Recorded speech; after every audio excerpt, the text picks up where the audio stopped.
The wagon wheel shattered against the rocks, just as the sun began its merciless ascent over the New Mexico desert. And Eliza Reeves knew with terrible certainty that her already dire circumstances had just become catastrophic. She stood beside the broken wagon, her black mourning dress collecting dust in the hot wind that swept through the canyon road leading into Oro Grande. 3 weeks had passed since cholera took her husband Samuel in Santa Fe, and 2 days since the undertaker's bill had consumed the last of their savings. The wagon, their possessions, and the clothes on her back were all that remained of 5 years of marriage and endless westward dreams. The wheel lay in pieces, splintered beyond any hope of repair. Eliza pressed her hand against the wagon's side, steadying herself as the weight of her situation crashed over her like a flood. She was 24 years old, alone in a territory that cared nothing for widows with empty pockets, and now stranded on a dusty road with no means to continue forward and no home to return to. She had been heading to Oro Grande because Samuel's brother supposedly lived there, working at one of the silver mines. It was her only thread of hope, though she had never met the man and possessed only an outdated letter with his name. Now even reaching the town seemed impossible. The settlement sat perhaps 3 miles distant, visible as a smudge of buildings against the pale morning sky, but it might as well have been across an ocean. Eliza began unhitching the horse, her fingers working automatically through the leather straps. The mare was old, gentle, worth perhaps $15 if she could find a buyer. The thought of selling her made Eliza's throat tighten, but survival demanded practical choices. She would ride into town, find Samuel's brother if he still lived there, and figure out what came next. The sound of hoofbeats made her turn. A rider approached from the direction of Oro Grande, moving at an easy pace through the morning heat. As he drew closer, Eliza could make out a man perhaps in his late 20s, wearing dusty work clothes and a wide-brimmed hat that shadowed his face. He sat his horse with the natural ease of someone who spent more time in the saddle than out of it.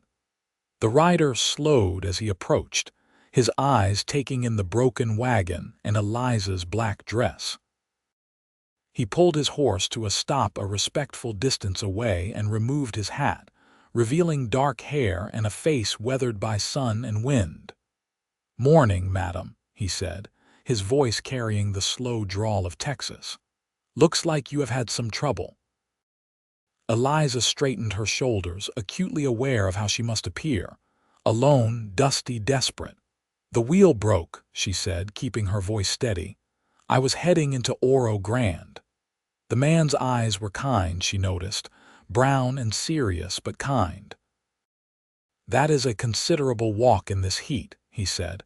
"You got people waiting for you in town." "I am looking for my husband's brother," Eliza said. "Thomas Reeves. He works at one of the mines, or did 2 years ago." The man was quiet for a moment, and something in his expression made Eliza's heart sink. "Tom Reeves died last winter," he said gently. "Cave in at the Lucky Strike. I am sorry, madam." The world seemed to tilt. Eliza gripped the wagon harder, fighting against the despair that threatened to overwhelm her. Her last connection, her only hope of family or assistance, gone before she even arrived. "I see," she managed to say. "Thank you for telling me." The rider shifted in his saddle, clearly uncomfortable. "You got somewhere else to go." "Other family," Eliza shook her head. The admission felt like defeat, but there was no point in lying. "No, no one. Any money for lodging? Very little." The truth was she had perhaps $3 left, barely enough for a single night at a boarding house. Certainly not enough to sustain her while she figured out what to do next. The man was quiet for a long moment, studying her with an expression she could not quite read. Then he dismounted, walking his horse closer. In the full light of morning, Eliza could see he was tall, lean in the way of men who worked hard for their living. His face was honest, she thought. Whatever else he might be, he had an honest face. "My name is Yates Aldridge," he said. "I work a ranch about 5 miles west of town. It is not much, but we have got a spare room. You could stay there while you figure out your next move." Eliza stared at him, caught between hope and suspicion. "I could not possibly impose on strangers." "It is not an imposition," Yates said. "The ranch belongs to my sister and her husband. They are good people. We have had folks stay before when they needed help." He paused, then added carefully, "There would be no expectations if that is what worries you. Just a room and meals while you sort yourself out." The offer was extraordinary, and Eliza's first instinct was to refuse. But what were her alternatives?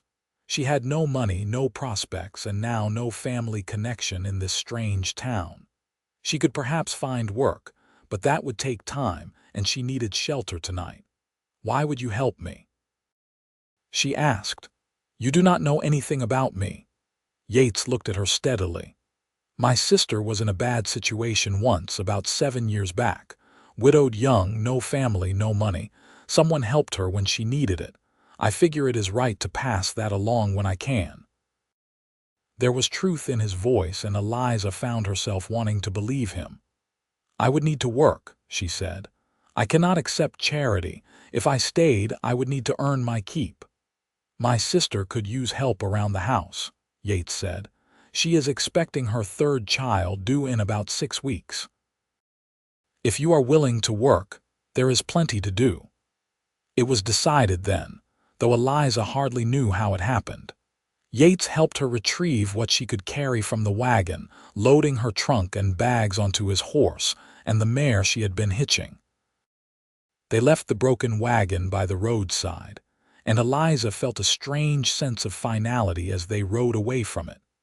That wagon had carried her and Samuel across hundreds of miles, through storms and sunshine, full of hope for their future. Now it sat abandoned, another broken thing in a landscape full of them.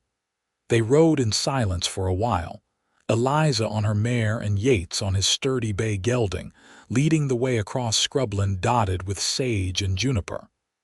The sun climbed higher, turning the air thick and hot. "How long since your husband passed?" Yates asked after a while, his voice careful. 3 weeks, Eliza said. "Cholera in Santa Fe. We had only been there a month, trying to establish ourselves." "I am sorry," Yates said simply. "That is a hard thing." "Yes," Eliza agreed, and found she could not say more.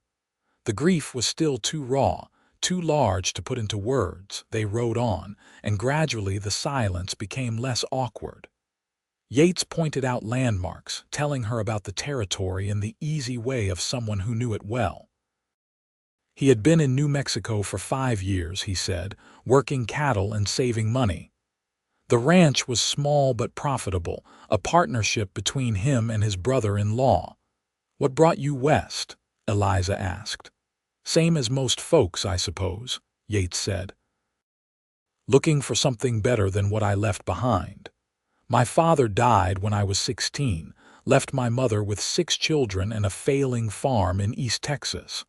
I stayed long enough to see my youngest sister married, then headed out to make my own way." "You miss them, your family?" "Sometimes," Yates admitted, "but this is home now, has been for a while." The ranch appeared gradually, emerging from the landscape like something inevitable.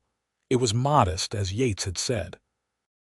A main house of adobe and wood, a barn, several outbuildings, corrals holding perhaps 24 horses, and a larger pasture where cattle grazed in the distance. But everything looked well maintained, cared for. Washing flapped on a line beside the house, and chickens scratched in a fenced yard. A woman emerged from the house as they approached, one hand shading her eyes against the sun. She was obviously pregnant, her condition evident even at a distance.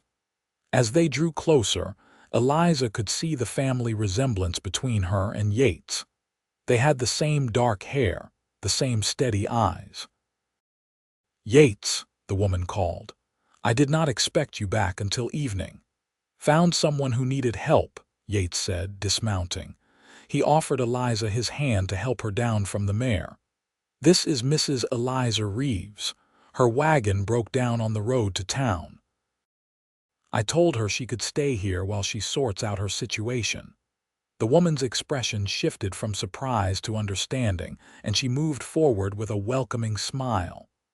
"Of course," she said warmly. "I am Catherine Morrison. Come inside, Mrs. Reeves. You must be exhausted." "Please call me Eliza," she said, grateful for the kindness in Catherine's voice. "And I do not want to be any trouble. Your brother said you might need help around the house. I am happy to work from my room and board." Catherine laughed, a warm sound that seemed to ease something tight in Eliza's chest. "Well, I will not turn down an offer of help, especially with this one on the way." She patted her rounded belly. "Come on, let me show you where you can stay. Yates, bring her things, will you?" The house was cool inside, thick adobe walls keeping out the worst of the heat. It was simply furnished but comfortable, with signs of family life everywhere. Children's drawings pinned to one wall, a basket of mending by the fireplace, the lingering smell of breakfast. Catherine led Eliza down a short hallway to a small room at the back of the house. It held a narrow bed, a washstand, and a trunk for storage. A single window looked out over the desert landscape. "It is not much," Catherine said apologetically, "but it is clean and private." "It is perfect," Eliza said, and meant it. After 3 weeks of uncertain lodgings and the prospect of sleeping in the broken wagon, this simple room felt like sanctuary. Yates appeared with her trunk, setting it down carefully. "I will let you get settled," he said. "Dinner is at noon, supper around 6. Make yourself at home, Mrs. Reeves." After they left, Eliza sat on the edge of the bed and let herself feel the full weight of the morning. She had expected to arrive in Oro Grande friendless and uncertain, and instead found herself in the home of strangers who offered help without asking for anything in return. It seemed too good to be true, and she waited for the other shoe to drop, for the true cost of their generosity to reveal itself. But as the days passed, no hidden prices emerged. Catherine put her to work gladly, and Eliza found relief in having tasks to occupy her hands and mind. She helped with cooking and cleaning, mended clothes, tended the vegetable garden behind the house. Catherine's husband, James Morrison, was a quiet man with weathered hands and a ready smile. Their 2 children, a boy of 5 and a girl of 3, were initially shy around Eliza but gradually warmed to her. Yates was often away during the day, working cattle or mending fence line, but he appeared reliably for meals. Eliza found herself watching for him, noticing the way he was gentle with his niece and nephew, the way he listened when Catherine talked about her day. He was courteous to Eliza, never pressing her with questions or making her feel like an outsider. A week passed, then 2. The rawness of grief began to scab over, though Eliza knew it would be a long time before the wound truly healed. She thought about Samuel every day, about the life they had planned and would never have. But she also found herself thinking about the future, about what came next for her. "You are welcome to stay as long as you need," Catherine said one afternoon as they worked together in the kitchen, preparing bread. "Honestly, having you here has been wonderful. I am not sure how I would manage once this baby comes without your help." "You are very kind," Eliza said. "All of you. I do not know what I would have done if your brother had not found me." Catherine smiled, her hands working the dough with practiced ease. "Yates has a good heart," she said. "Always has. He brought home every stray animal when we were children, drove our mother half crazy." She paused, then added more carefully, "He was married once, 6 years ago. She died in childbirth along with the baby." Eliza felt something tighten in her chest. "I did not know. He never mentioned it." "He does not talk about it much," Catherine said, "but it changed him.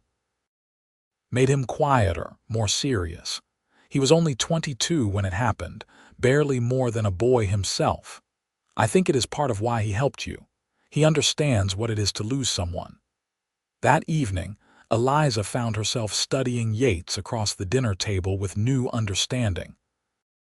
She noticed the sadness that sometimes shadowed his eyes, the way he held himself slightly apart even in the midst of family warmth. They were both carved hollow by loss, she realized, both trying to figure out how to keep living when the future they had imagined was gone. After dinner, she found him outside, checking on the horses in the corral. The sun was setting, painting the desert in shades of gold and rose. "Catherine told me about your wife," Eliza said, coming to stand beside him at the fence. "I am sorry. I did not know." Yates was quiet for a moment, his eyes on the horses. "It was a long time ago," he finally said. "Not that long," Eliza said gently. 6 years is not nothing." "Long enough," Yates said. He turned to look at her, his expression serious in the fading light. "Does it get easier, the missing?" Eliza considered the question honestly. "I do not know yet," she admitted.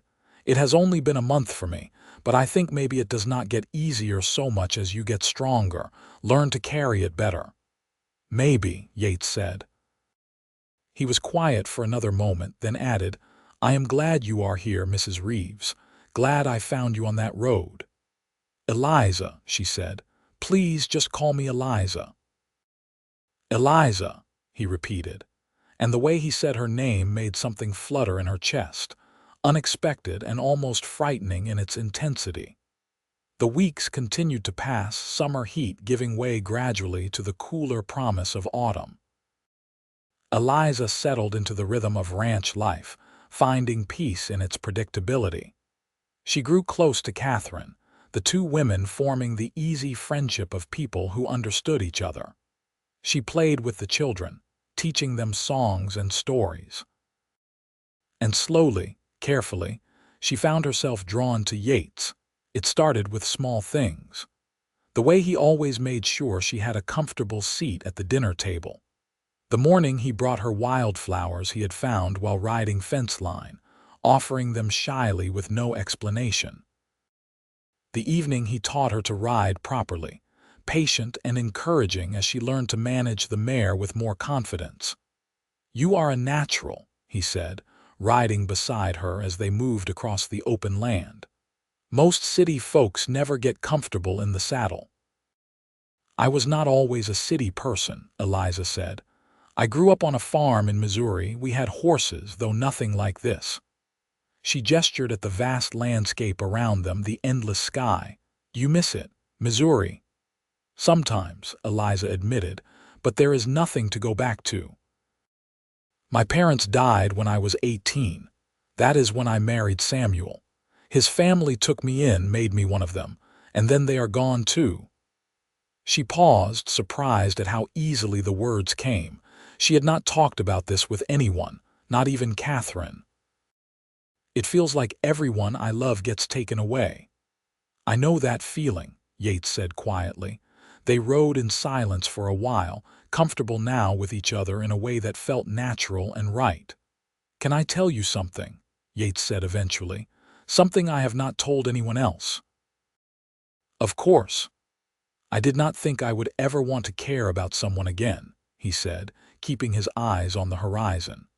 "After Sarah died, after I lost the baby, I told myself it was not worth it. The pain of losing them was so much worse than any happiness that came before.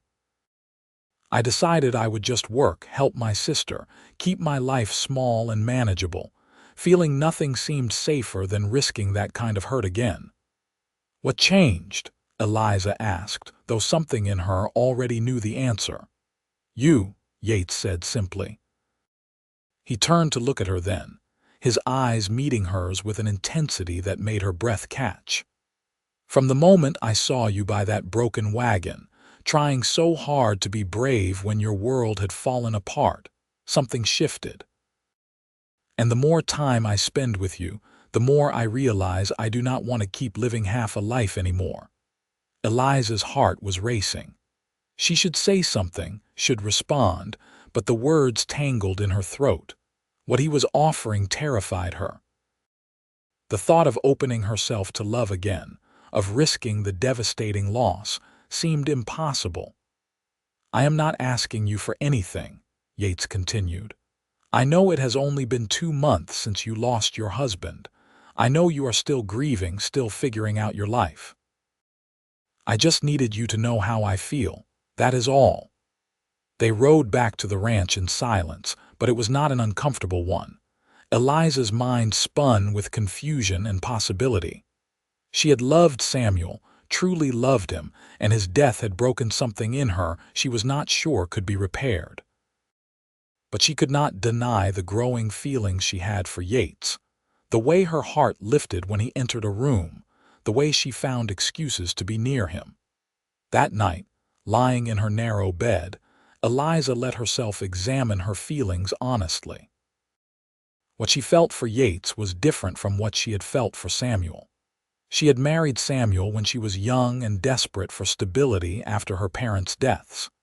She had grown to love him, certainly, but it had been a comfortable love, built on gratitude and companionship more than passion. What she felt for Yates was both gentler and more intense.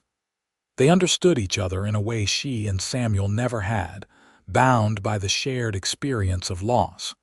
But there was also attraction, a pull toward him that was both emotional and physical. She imagined what it would be like to be loved by him, to build a life together. The thought both thrilled and terrified her. October arrived, bringing cooler days and cold nights. Catherine's pregnancy advanced, and Eliza found herself staying close to help with the increasingly difficult tasks. James had brought a midwife from town to stay at the ranch for the final weeks, a capable woman named Mrs. Patterson, who had delivered half the babies in Oro Grande. The night Catherine went into labor, the household erupted into controlled chaos. James paced the front room while Mrs. Patterson and Eliza attended Catherine. It was a long, difficult labor, lasting through the night and into the next day. Eliza held Catherine's hand, wiped her forehead, whispered encouragement. She thought of Yates's first wife, who had not survived this ordeal, and prayed desperately that Catherine would be spared. Just after noon, a baby's cry split the air. A girl, red-faced and furious but healthy. Catherine wept with relief and exhaustion as Mrs. Patterson cleaned and wrapped the infant, placing her in her mother's arms. "She is perfect," Catherine whispered, her voice hoarse. "Eliza, thank you for being here." "I would not have been anywhere else," Eliza said, her own eyes damp with tears. Yates appeared in the doorway, his face pale with worry. "Is she all right? Are they both all right?" "Everyone is fine," Mrs. Patterson said briskly. "You have a niece, Mr. Aldridge. Now clear out and let your sister rest." But Yates's eyes met Eliza's across the room, and the relief and gratitude in his expression made her heart ache. Later, when Catherine was sleeping and the baby settled in a cradle by the bed, Eliza found Yates outside, staring at the sunset. "Thank you," he said as she approached. "For taking care of her. I do not think I could have borne it if—" "I know," Eliza said softly. She reached out and took his hand, the gesture feeling natural and right. "But she is fine, they both are." Yates's fingers tightened around hers. "I was so afraid," he admitted. "All day, I kept remembering Sarah, how quickly everything went wrong, how helpless I felt." "I am sorry you had to go through that," Eliza said. "I am sorry you had to live through it again today, even just in memory." They stood together in the fading light, hands joined, and Eliza felt something shift inside her. Fear and grief would always be part of her, she realized, but they did not have to define her entire life. She could choose to be brave. She could choose to hope. "Yates," she said quietly, "what you told me last month about how you feel. I need you to know that I feel it too. I have been fighting it, telling myself it is too soon, that I should not let myself care for anyone again. But I do. I care about you very much." Yates turned to face her fully, his free hand coming up to cup her cheek. "Eliza," he said, her name a question and a prayer. "I am still scared," she admitted. "Terrified, actually, but I think maybe being scared is just part of it, part of being alive and choosing to love anyway." "We do not have to rush anything," Yates said. "We can take all the time you need." "I know," Eliza said. "That is part of why I trust you." He kissed her then, gentle and careful, and it felt like coming home to a place she had never been. When they pulled apart, both were smiling. The winter that followed was the happiest Eliza could remember in years. She and Yates courted properly, stealing moments together between ranch chores and family obligations. He took her riding across the desert, showing her secret canyons and hidden springs. She mended his clothes and saved him the choicest pieces at dinner. They talked for hours, sharing their pasts and imagining their futures. Catherine recovered well from the birth, and baby Rose was a delight, all plump cheeks and grasping fingers. The older children adored their baby sister, and Eliza found joy in helping care for all three of them. This was what family could be, she realized. Not just blood ties, but people who chose to care for each other, who built something together out of love and work and commitment. In December, Yates asked her to marry him. They were sitting by the fire one evening after the others had gone to bed, his arm around her shoulders. "I know it has only been a few months," he said, "and if you want to wait longer, I understand, but I love you, Eliza Reeves. I love your strength and your kindness and the way you sing to the children when you think no one is listening. I want to build a life with you if you will have me." "Yes," Eliza said, turning to kiss him. "Yes, I will marry you." They were wed in January of 1884, in a simple ceremony at the ranch with Catherine, James, and the children as witnesses. The circuit preacher happened to be passing through Oro Grande, and they convinced him to make the ride out to perform the marriage. Eliza wore a new dress that Catherine had helped her make, pale blue cotton that brought out her eyes. Yates wore his best shirt and looked so nervous that Eliza had to fight not to laugh. "Do you, Yates Aldridge, take this woman to be your lawfully wedded wife?" "I do," Yates said firmly, his eyes never leaving Eliza's face. "And do you, Eliza Reeves, take this man to be your lawfully wedded husband?" "I do," Eliza said, her voice strong and sure. When the preacher pronounced them married, Yates kissed her with a joy that made everyone cheer. Catherine cried happy tears, and even James looked suspiciously emotional. The children threw wildflowers they had picked that morning, and baby Rose slept through the whole affair, peaceful in her basket. That night, in the small cabin that Yates and James had built for the newlyweds over the past month, Eliza felt a contentment she had never known. The cabin was simple, just 2 rooms, but it was theirs. Yates carried her over the threshold, both of them laughing, and set her down gently in the main room. "Welcome home, Mrs. Aldridge," he said. "Mrs. Aldridge," Eliza repeated, testing out the sound. "I like it." They made love that night with a tenderness that brought tears to Eliza's eyes. Yates was patient and careful, attuned to her responses, and she felt cherished in a way she never had before. Afterward, lying in his arms, she felt the last of her fear dissolve. "I did not think I could be this happy again," she whispered. "Neither did I," Yates said, kissing her forehead. "But here we are."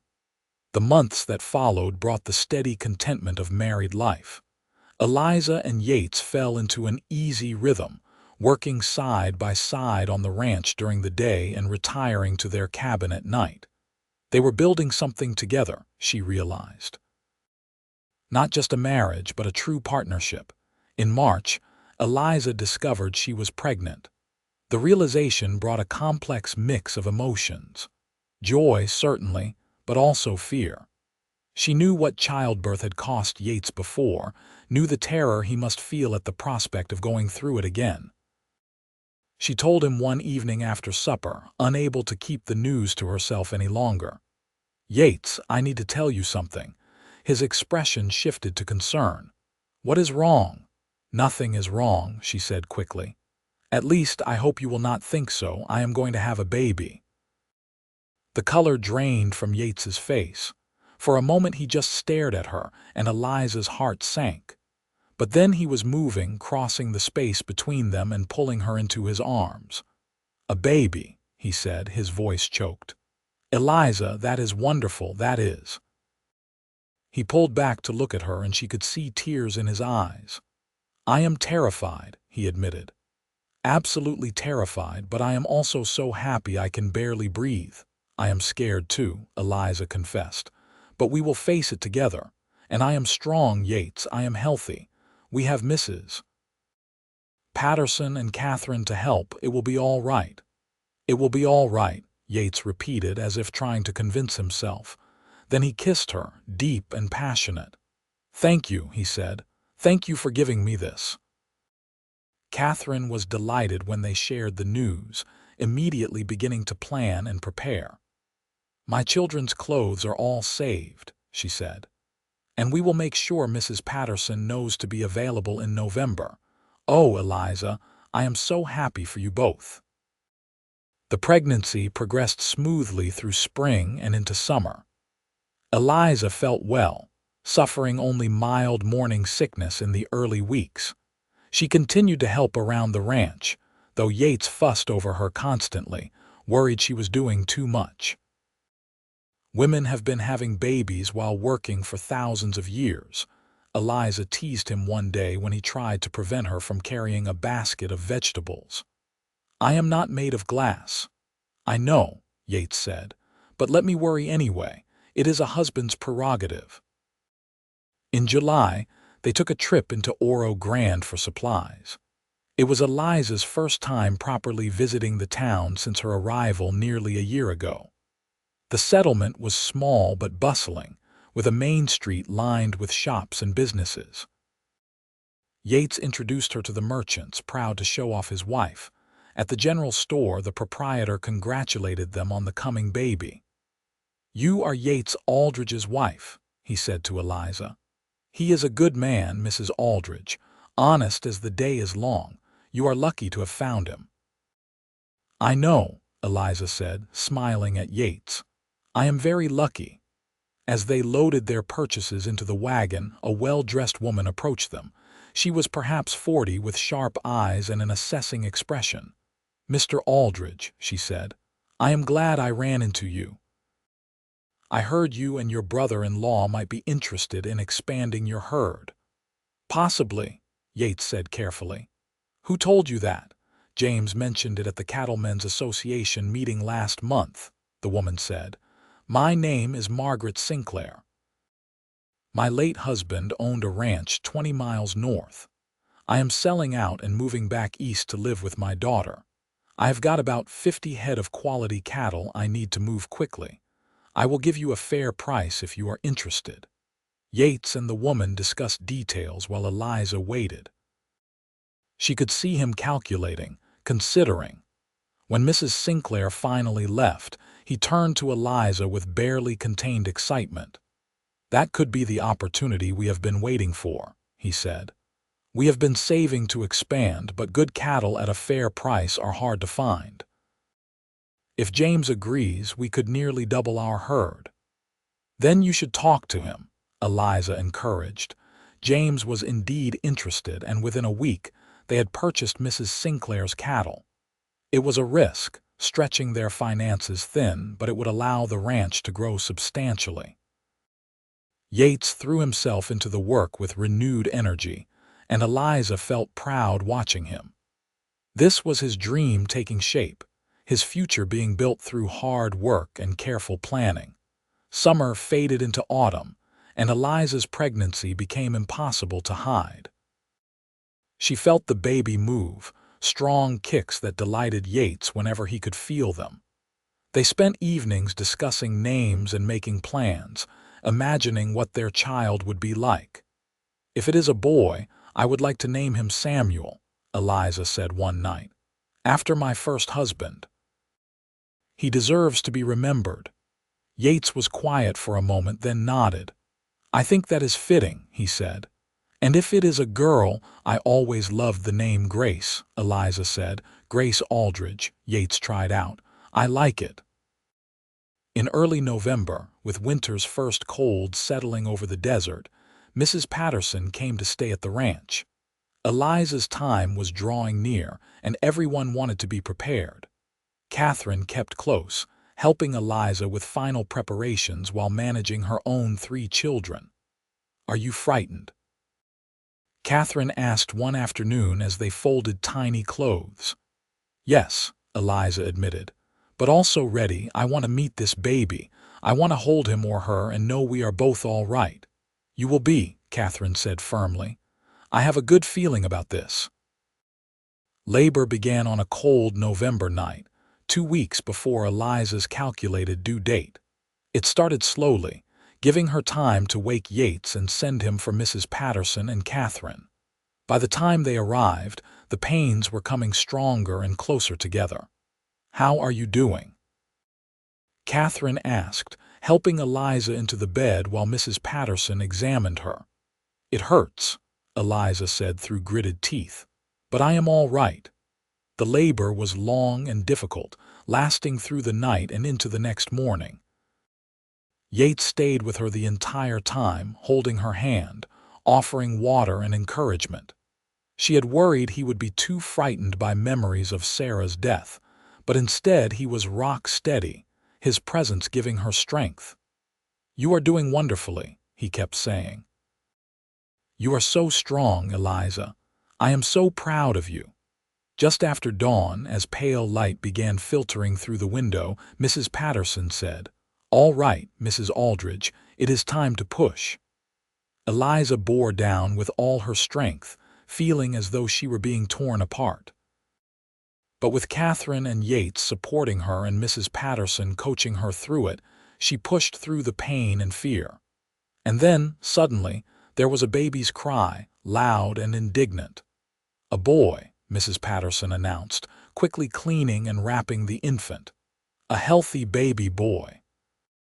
She placed him in Eliza's arms, and Eliza looked down at her son through tears of exhaustion and joy. He was red and wrinkled and absolutely perfect. Yates leaned over them both, his face transformed with wonder. "Samuel," Eliza whispered. "Our Samuel." "He is beautiful," Yates said, his voice breaking. "You are both beautiful. Thank you, Eliza. Thank you." The months that followed were a blur of sleepless nights and profound joy. Samuel was a healthy baby with strong lungs and an appetite that astounded everyone. Eliza recovered well from the birth, and Yates was completely smitten with his son. She often found him holding the baby at odd hours, just staring at him with an expression of awe. "I cannot believe he is ours," Yates said one night, rocking Samuel while Eliza tried to catch a few hours of sleep. "I cannot believe I get to have this." "You deserve it," Eliza said. "We both do. After everything we have been through, we deserve this happiness." As Samuel grew, the ranch continued to prosper. The expanded herd thrived, and Yates and James began talking about building a second house on the property, giving Catherine and James their own space.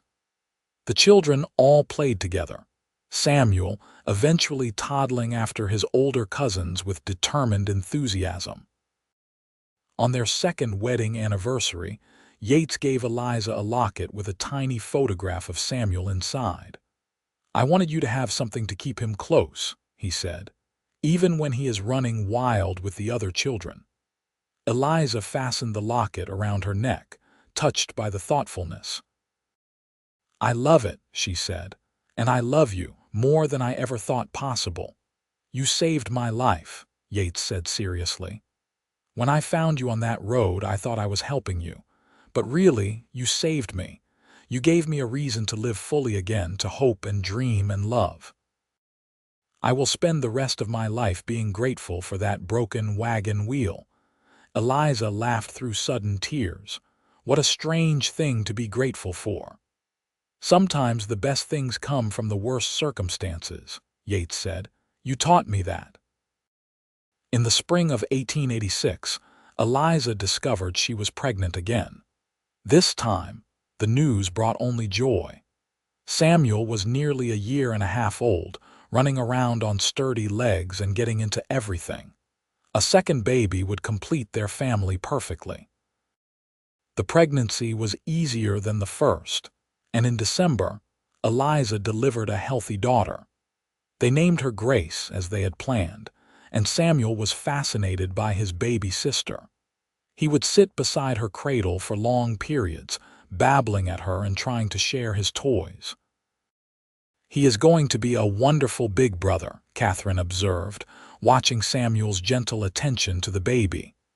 "He learned from watching your children," Eliza said. "They have been so good with him." The ranch continued to grow and prosper. By 1887, Yates and James had enough success to hire additional help, taking some of the burden off themselves. They built a small bunkhouse for the ranch hands and expanded the barn. The second house was completed, giving Catherine and James privacy while keeping the families close. Life settled into a comfortable pattern. Eliza's days were full of children and chores, cooking and cleaning and managing the endless work of ranch life. But they were also full of love and laughter, of evenings spent with family and mornings waking in Yates's arms. She had found a home in this unlikely place, built a family from tragedy and chance. One evening in late 1887, Eliza stood on the porch of their cabin, watching the sunset paint the desert in shades of gold and red. Samuel played at her feet, building something complicated with sticks. Grace napped inside, peaceful in her cradle. Yates was due back from checking the cattle any moment. She thought about the woman she had been 3 years ago, stranded by a broken wagon with nothing but grief and empty pockets.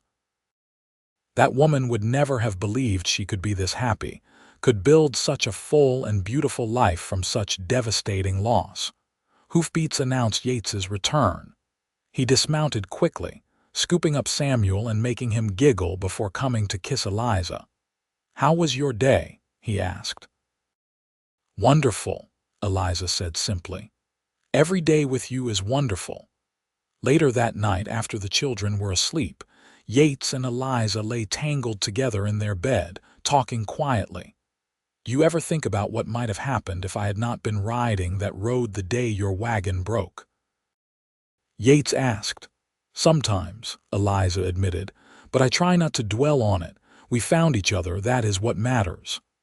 "I used to think happiness was something that happened to other people," Yates said.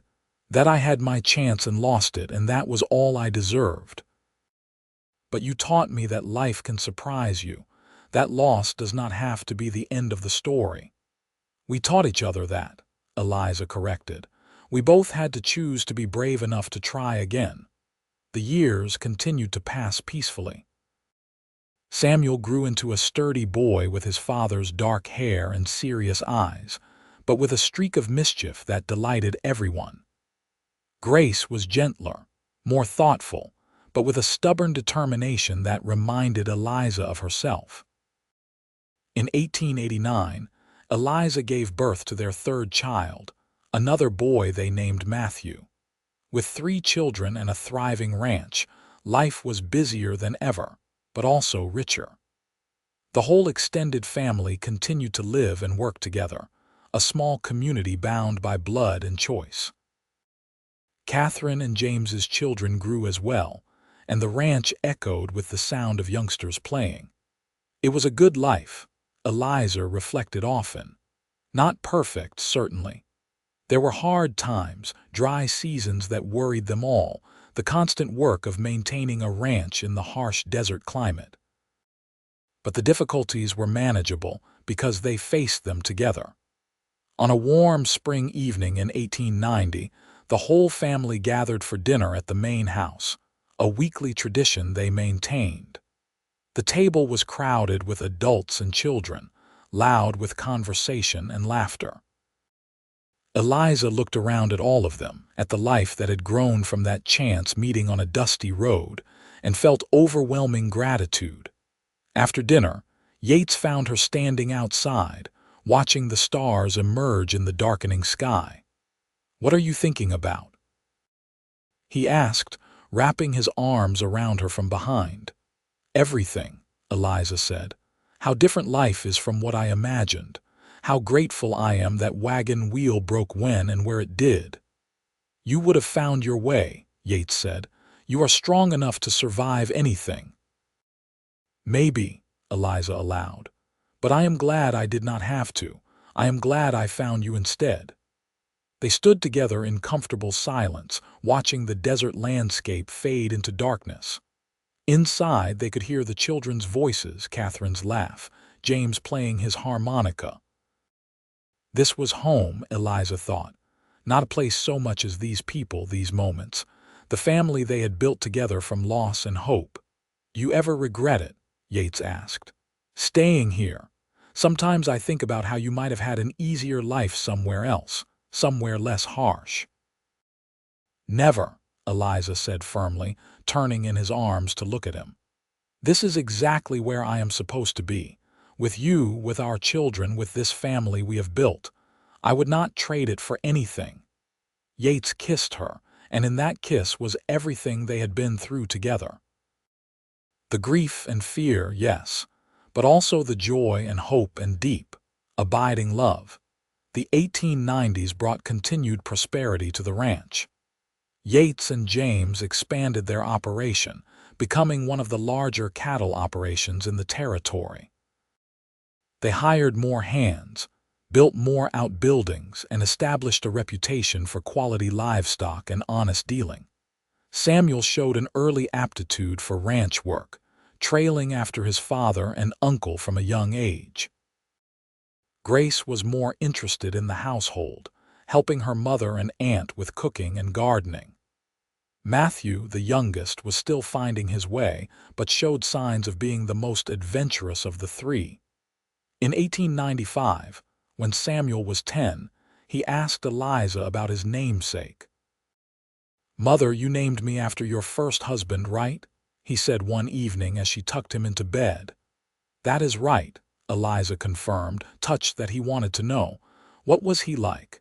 Eliza considered the question carefully. "He was a good man," she said, "kind and hardworking.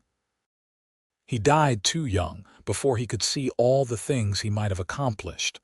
I named you after him because I wanted him to be remembered, to have a legacy. But you are your own person, Samuel. You do not have to be anything but yourself. Father does not mind that you loved someone else before him. Your father understands that having loved before does not make me love him less," Eliza said. "Love is not a limited resource. The heart grows to make room for everyone who belongs there." Samuel thought about this, then nodded. "I am glad you loved him," he said. "And I am glad you love Father, and me and Grace and Matthew." "I do," Eliza said, kissing his forehead, "more than I could ever explain." As the children grew older, Eliza found herself with more time to pursue her own interests. She had always loved reading, and Yates built her a small library in their house, collecting books whenever he went to town. She also began helping Catherine teach the younger children, discovering a talent for instruction. "You should think about starting a school," Catherine said one day. "There are enough families around now that we could support one." Eliza considered the idea. There was no formal school within 20 miles, and she knew many children in the area received little or no education. "Do you think people would send their children?" "I think they would be grateful for the opportunity," Catherine said. And so, in the winter of 1896, Eliza opened a small school in one of the ranch's outbuildings. She started with just 6 students, including her own children and Catherine's. But word spread, and by spring, she had 15 pupils ranging in age from 6 to 14. Teaching brought Eliza a new sense of purpose. She loved seeing the children's faces light up when they mastered a new concept, loved opening the world of books and learning to youngsters who might otherwise have no access to education. Yates was supportive, proud of his wife's accomplishment. "You are making a real difference," he told her. "These children will have opportunities they never would have had otherwise." The turn of the century brought reflections and celebrations. On New Year's Eve 1899, the entire extended family gathered to watch the old century fade and the new one begin. Eliza looked around at all of them, at how far they had come, and felt profound contentment. Samuel was 15 now, nearly a man, already talking about his future on the ranch. Grace was 13, thoughtful and kind, with a gift for music she had inherited from some unknown ancestor. Matthew was 11, wild and joyful and constantly getting into minor trouble. "Can you believe it has been 17 years since I found you on that road?" Yates said, pulling Eliza close as midnight approached. "It feels like a lifetime ago," Eliza said, "and also like yesterday." "If I could go back and tell that scared young man what his future held, he would never have believed me," Yates said. "All this happiness, all this love, it would have seemed impossible." "But we earned it," Eliza said. "We chose it every day. We chose to be brave enough to love again, to build something new from our grief. That is worth celebrating." As the century turned, they kissed, and around them the family cheered. A new century, Eliza thought. New possibilities, new adventures, but whatever came, they would face it together. The early years of the new century brought changes. Samuel, at 17, began taking on more responsibilities on the ranch, proving himself capable and mature beyond his years. Grace surprised everyone by expressing interest in becoming a teacher like her mother, and Eliza began instructing her in pedagogy and classroom management. Matthew, at 13, was finally settling down a bit, his wild energy channeled into working with the horses. Catherine and James's oldest children were grown and beginning their own families. The ranch had become a true family compound, with multiple generations working and living together. It was sometimes chaotic, but it was also beautiful, Eliza thought. This was what community looked like. In the spring of 1903, Oro Grande celebrated its 40th anniversary as a settlement. There was a town festival with speeches and music and dancing. Yates and Eliza attended, dressed in their finest clothes. As they danced together under the stars, Eliza felt transported back to that young woman who had arrived here with nothing. She had built such a life since then, raised 3 children, established a school, created a home. And she had done it all alongside this man who had taken a chance on a stranded widow and found his own second chance at happiness. "What are you thinking?" Yates asked, his eyes warm on her face. "That I am the luckiest woman alive," Eliza said simply. "I am the lucky one," Yates countered. "Every single day I am grateful that I took the long road that morning, that I was there when you needed help." "We were both exactly where we needed to be," Eliza said. "The universe brought us together." "Or just dumb luck," Yates teased. "Or that," Eliza agreed, laughing. "Either way, I will take it." As they grew older, Eliza and Yates began gradually stepping back from the day-to-day operations of the ranch, letting Samuel take on more leadership. He proved himself more than capable, with a good head for business and a genuine care for the land and animals. Grace opened her own small school in Oro Grande in 1905, carrying on her mother's legacy of education. Matthew, somewhat to everyone's surprise, discovered a talent for blacksmithing and apprenticed with the town smithy.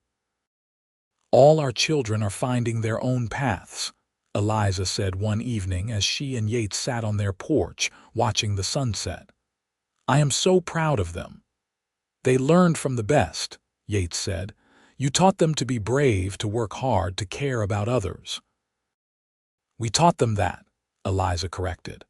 "Everything good in our children comes from both of us." In 1908, Samuel married a sweet-natured girl named Emma who had been one of Eliza's students. The wedding was a joyful affair, and within a year, Eliza and Yates became grandparents for the first time.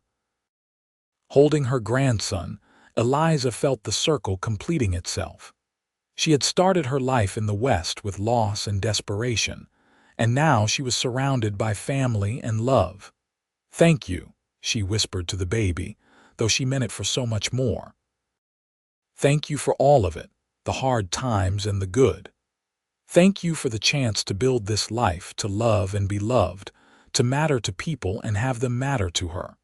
Yates came to stand beside her, his arm around her shoulders as he looked down at his grandson. "He looks like Samuel," he said softly. "He does," Eliza agreed. Another Samuel starting his own story. As the years continued, Eliza and Yates settled into the comfortable rhythms of older age. They still worked, but less strenuously. They spent their days with family, teaching grandchildren, helping where they could. The school Eliza had started had grown into a permanent fixture of the community, now run by Grace and another teacher. On their 30th wedding anniversary in 1914, their children and grandchildren threw them a party. The ranch house was full of people. Multiple generations gathered to celebrate. Eliza looked around at all of them, at the family that had grown from her and Yates's union, and felt overwhelming joy. "30 years," Yates said, raising a glass in toast.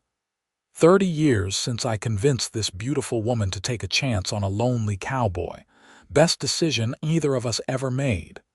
"Best decision I ever made was breaking that wagon wheel," Eliza joked, making everyone laugh. Later, when the party had wound down and they were alone in their cabin, Yates took both her hands in his. "I want you to know something," he said seriously. "These 30 years with you have been the greatest gift of my life. You gave me back my ability to hope, to love, to imagine a future worth living. Everything good in my life stems from that morning I found you on the road." "You saved my life," Eliza said. "In every way a person can be saved. I was broken and lost, and you offered me not just shelter but a home. You gave me a reason to keep going, to believe in happiness again. I love you, Yates Aldridge. I have loved you for 30 years, and I will love you until my last breath." They kissed, and in that kiss was everything they had shared. 3 decades of mornings and evenings, of laughter and tears, of children and grandchildren, of hard work and quiet joy. A lifetime built together from the wreckage of their earlier losses. As they grew older still, Eliza and Yates spent more and more time simply being together. They took long walks around the ranch, remembering the years they had spent building it. They sat on their porch in the evenings, holding hands and watching the desert sunsets they never tired of. They told stories to their grandchildren, passing down family history and the values they held dear. In 1920, when Eliza was 60 years old and Yates 62, they took a trip back to Missouri, Eliza's first return since leaving as a young bride. The old farm where she had grown up was still there, though run by different people now. Standing at the edge of the property, looking at the familiar landscape of her childhood, Eliza felt the full weight of her journey. "I was so young when I left here," she said to Yates. "So naive about what life held. If I could go back and tell that girl what was coming, all the loss and grief, I wonder if she would have the courage to face it. She would, Yates said with certainty, because she was you, and you have always had courage even when you did not realize it. I had help, Eliza said, squeezing his hand.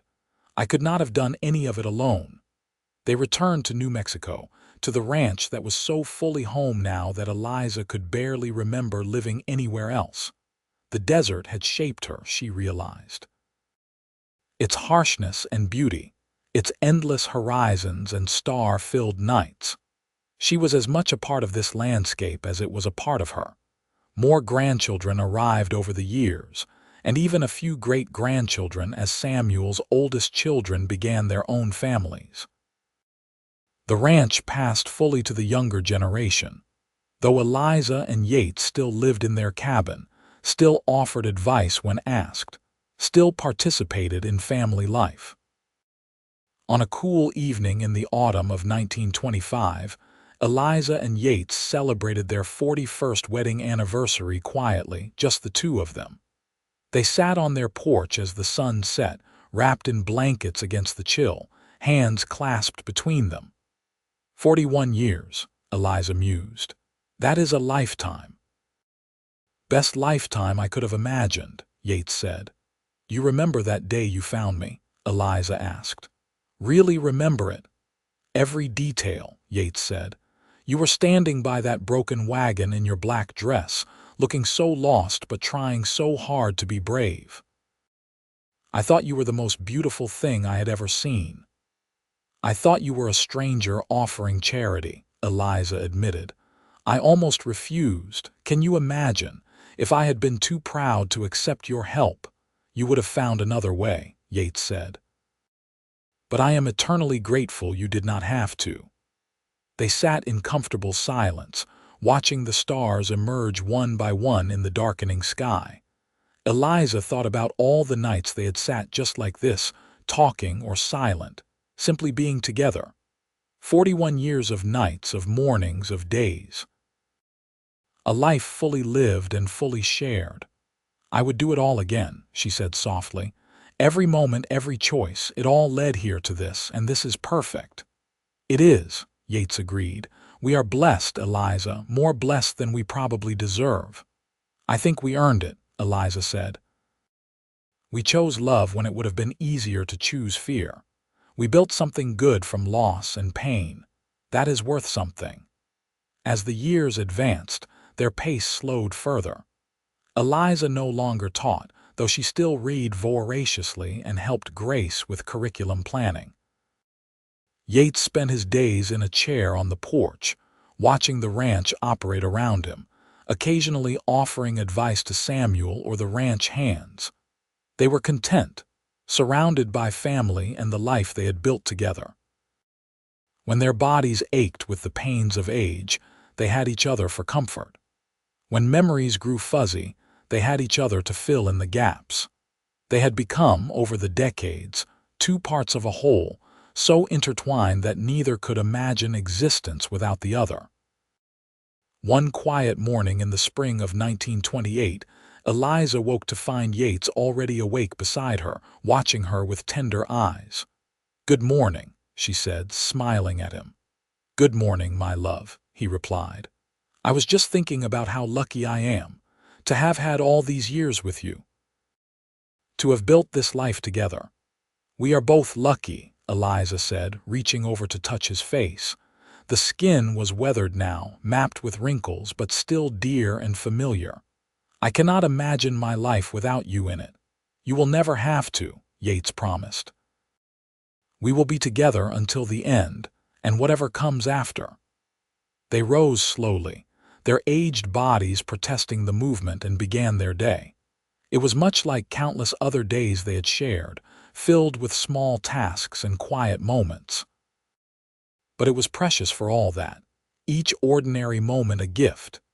That evening, surrounded by children and grandchildren for a family dinner, Eliza looked around the table and felt such profound gratitude that tears came to her eyes. This was what mattered, she thought. Not wealth or status or any of the things the world said were important. Just this: family, love, connection. The relationships they had built and nurtured over a lifetime. After everyone left, Eliza and Yates returned to their cabin. They prepared for bed in their comfortable routine, Eliza brushing out her silver hair while Yates banked the fire. Then they climbed into bed together, as they had done for over 40 years, and held each other close. "I love you," Eliza whispered into the darkness. "I will always love you." "And I love you," Yates replied.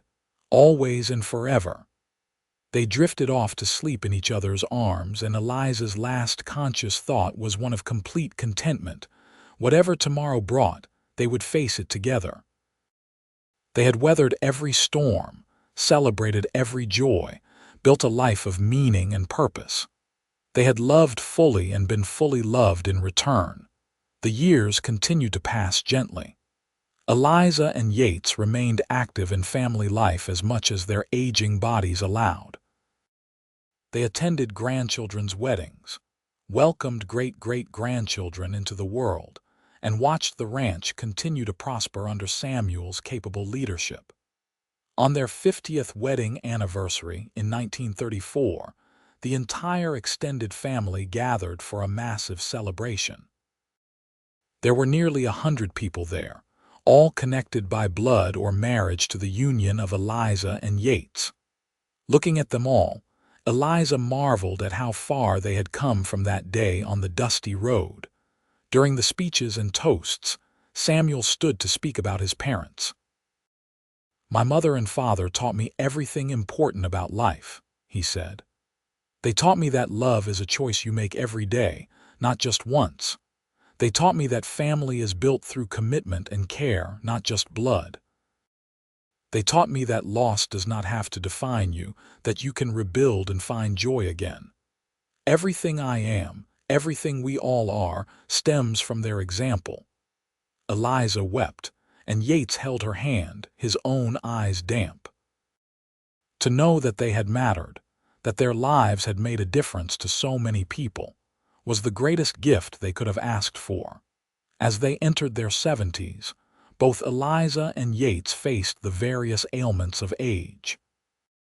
Eliza's joints ached with arthritis, and Yates's heart sometimes raced irregularly. But they faced these challenges with the same partnership that had characterized their entire marriage, supporting each other, making adjustments, finding ways to continue enjoying life.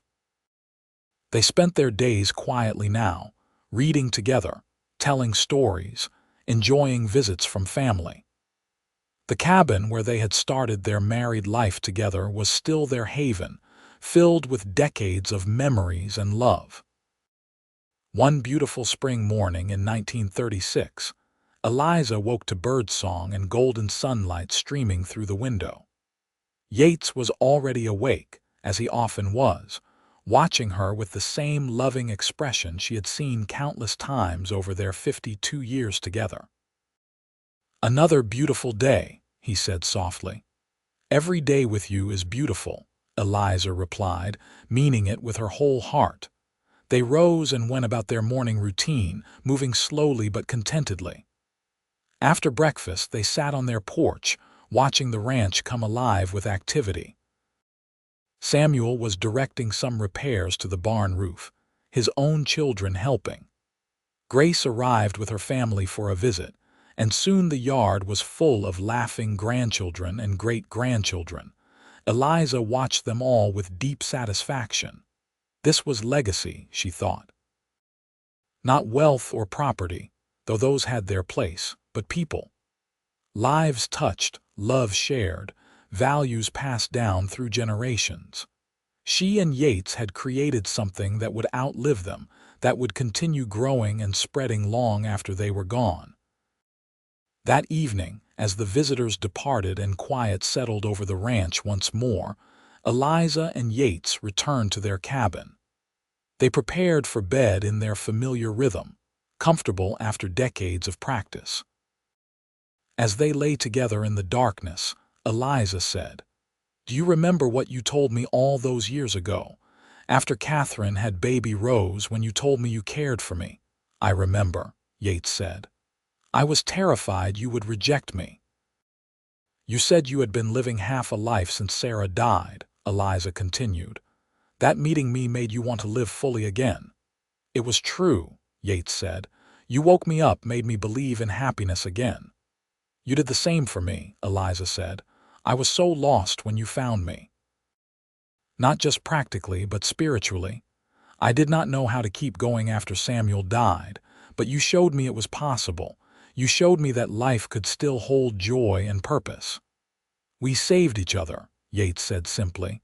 "That is what love does." They held each other close. Two elderly people who had loved each other for over half a century, who had built a beautiful life from tragedy and chance. Tomorrow would come, and they would face it together as they always had. But for now, in this moment, they were simply together, and that was everything. The ranch continued to thrive around them, multiple generations working the land and raising families. The little cabin where Eliza and Yates had spent their married life stood as a testament to their love, a place where children and grandchildren came to hear stories and wisdom from their elders. As they grew older still, entering their late 70s, both Eliza and Yates knew their time was growing short. But they faced the prospect of death without fear, secure in the knowledge that they had lived fully and loved well. They had built something lasting, created a legacy of love and family that would continue long after they were gone. On a warm summer evening in 1939, as the sun painted the desert sky in brilliant shades of orange and purple, Eliza and Yates sat together on their porch for what would be one of the last times. They held hands as they always had, watching the beauty of the world they had made their home. "No regrets?" Yates asked softly. "Not a single one," Eliza replied firmly. "Every choice, every moment led me to you, to this life, to this family. How could I regret any of it?" "I love you, Eliza Aldridge," Yates said. "I have loved you for 55 years, and I will love you beyond this life and into whatever comes next." "And I love you," Eliza said, "more than words could ever express. Thank you for finding me that day. Thank you for giving me a home, a family, a life worth living." They sat together as the stars emerged, one by one, in the darkening sky. Around them, the ranch settled into nighttime quiet, the land they had worked and loved resting until tomorrow. Inside, family gathered, multiple generations under one roof, bound together by the love that Eliza and Yates had started with a simple act of kindness on a dusty road decades ago. This was happiness, Eliza thought. Not perfection, not the absence of hardship or loss, but this, a life fully lived, love given and received, a legacy that would outlive them both. They had taken their broken pieces and built something beautiful. They had chosen hope over despair, love over fear, connection over isolation. As they finally rose to go inside for the night, moving slowly with the caution of advanced age, Eliza paused to look back at the desert landscape spread out before them. This harsh, beautiful land had become home. These people had become family. And this man beside her had become her whole heart. "Ready for bed?" Yates asked gently. "Ready for whatever comes next," Eliza replied, "as long as we are together." And hand in hand, they walked into their home, into the warmth and safety they had built together over a lifetime of love, ready to face whatever tomorrow might bring, secure in the knowledge that they had lived well and loved deeply. And that was everything that mattered.